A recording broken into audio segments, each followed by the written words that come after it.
this is about to be the full-on offseason. And I find this kind of hilarious because I don't think this would ever happen. So this is a Patriot fan page that posted this, and I kind of find it just this offseason-esque because this is all we're going to hear. Now that we're about to franchise tag T. Higgins, we already know the Bengals are probably going to go ahead and, slide their feet, kind of twinkle toe the way down the stairs here when waiting to as close to July 16th as possible to get this contract done. They're probably going to make sure Chase gets his deal, and then they're going to probably try to figure out this deal with T.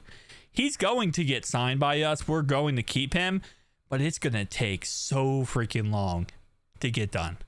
Like this deal, they're going to push this out until July at least, which is going to be a headache and a half, and it's going to be a Brandon Ayuk situation all over again. Again, I think we're going to sign him in the end, but this is not getting done anytime soon, which is so freaking frustrating, to be honest. But anyway, though, the Patriots are projected to sign T. Higgins to a $103 million mega deal. Doesn't sound like much of a mega deal, but when you factor in the fact that this is a 3-year contract being proposed, so it's a 3-year contract for a $103 million deal. This is not including the signing bonus, so obviously the signing bonus would be separate. But this would be right around $34.4 million a year. So $34 million a year for 3 years. I don't know if the Patriots would offer that, let alone try to get him for that. I still will stand clear and say I think you can get him less than $30 million. If he did hit the open market, I think he would get less than $30 million.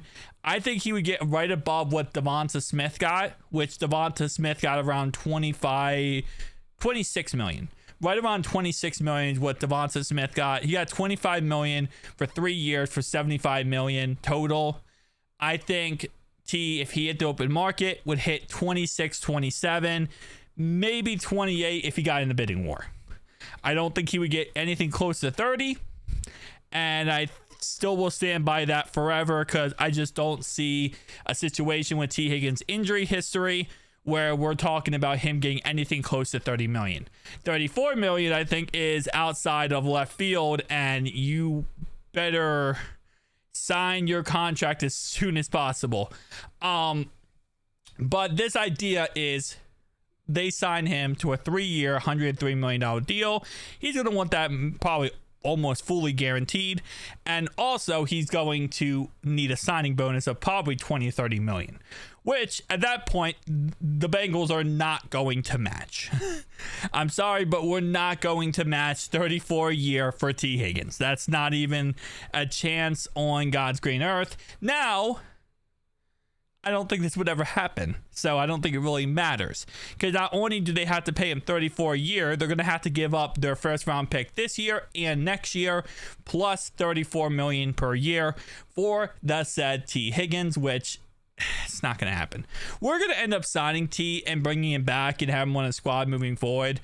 There is like a 0% chance in my mind right now that we're not going to keep him, because at this point, why would we not? We just gave him the franchise tag. You know, if we wanted to, theoretically speaking, shop him, we would have gave him the exclusive franchise tag. I guess technically, no, this is actually the best way to shop him, because the non-exclusive tag means we could technically walk away with 2 first-round picks, which we would not in any way possible be walking away with 2 first-round picks without this concept. I don't know. Again, I'm still on the fence. I don't think a team's going to offer us 2 first-round picks for T. Higgins to negotiate with him. So I think this is all just a nothing burger. We're going to sign him anyway. But with that being said, if this did go through and Patriots said, hey, listen, we want to pay T 34 a year, Mike Brown, Katie Blackburn, and Zach Taylor and Duke Tobin would say Godspeed. And we would get over with the 4th overall pick and the next year's first round pick. And they would get T. Higgins. So what am I doing? No, hold up. Okay, let me try this again. I didn't go. I started draft. I didn't force the trade. So this would be what we would end up getting in the end. T. Higgins for trade. I can't offer the trade without subscribing. I hate you so much. All right, well, then we're going to do this the only logical way I can think of. Cheating. So here's what the situation would be. Okay. First pick overall.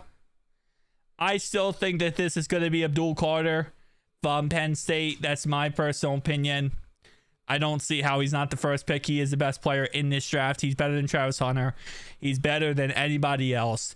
He is an absolute menace off the edge. But it's very possible Tennessee tries to go quarterback and we see something like this happen.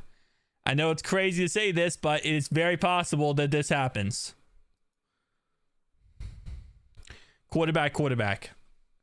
The Browns need a quarterback. They don't have Deshaun Watson. Deshaun Watson's out. By the way, I don't think this will happen. I think it's going to be Abdul Carter, and then I think they're going to go Travis Hunter. That's what I think. I think it's going to be Carter and Hunter, and then I think Sanders or Cam Ward will go to the Giants. And then I think McMillan will go to the Patriots, and then so on. But this could happen like this, where we're sitting at pick 4 now because we just lost T. Higgins, and we have an opportunity here. I mean, there's zero chance that the quarterback goes. So the Giants are going to either take Carter or Hunter. Let's say they take Hunter. We're sitting at pick 4 now because of this T. Higgins trade, and we now have a chance to get Abdul Carter. And we still have pick 17.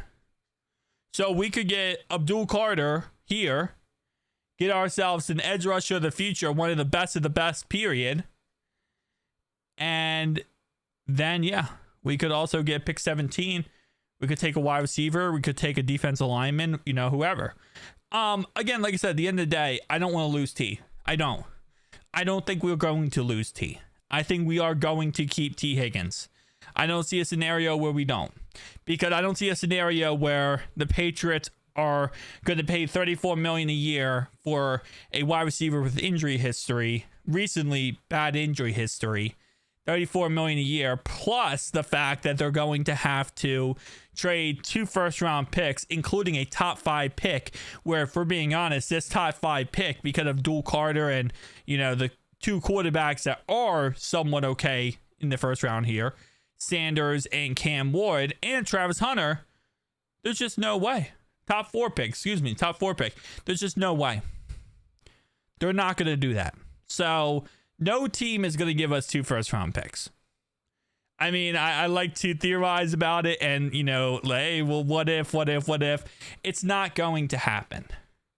That is way too much for T, and then you had to pay him arguably $34 a year. That's also a crazy number. They'd be overpaying him crazy amounts.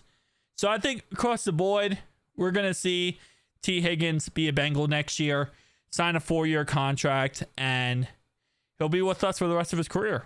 Pretty much plain and simple.